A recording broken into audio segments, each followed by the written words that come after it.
Next, ang timing chain guide. Ilagay nyo muna yung washer, then yung timing chain guide.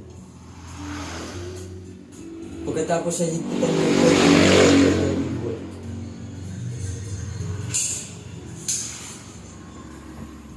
Then, ikabit nyo na ang timing chain. Next, ang magneto kasama ang starter gear.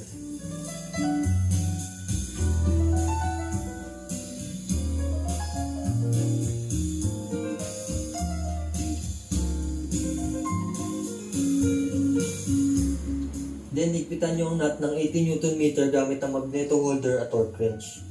Tandaan nyo, importante na sundin nyo ang torque value ng nuts at bolts na binigay ng manufacturer ng motor nyo. Kailangan kung ano ang value na binigay ng manufacturer ng motor mo, yun din mismo ang ilalagay nyong value sa torque wrench.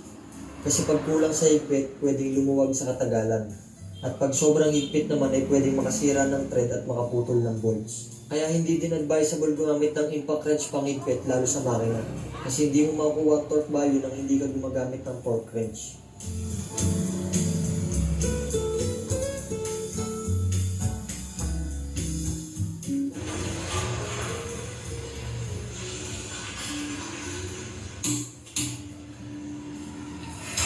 Next, ang drive gear key at oil pump drive gear.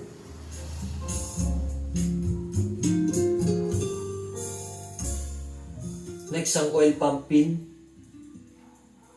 oil pump driven gear, at ang shear clip lock.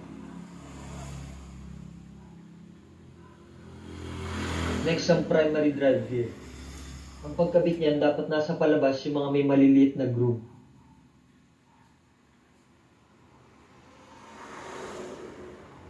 Next, ang washer, spring washer, at ang nut. Pero mamaya pa natin yan iigpitan. Next, ang clutch assembly naman. Washer.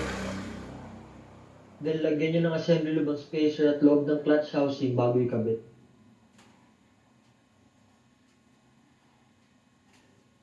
Next, ang thrust washer, clutch hub.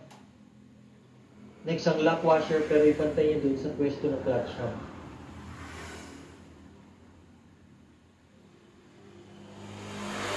Then, ang nut at balancer shock bolt kasama ang washer.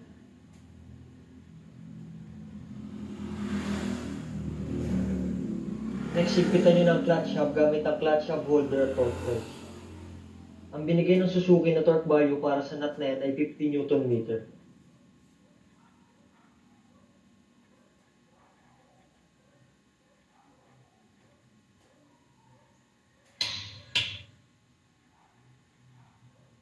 Next, higpitan nyo na din ang primary drive gear nut ng 50 Nm gamit ang torque wrench at magneto holder kung may kasama ka.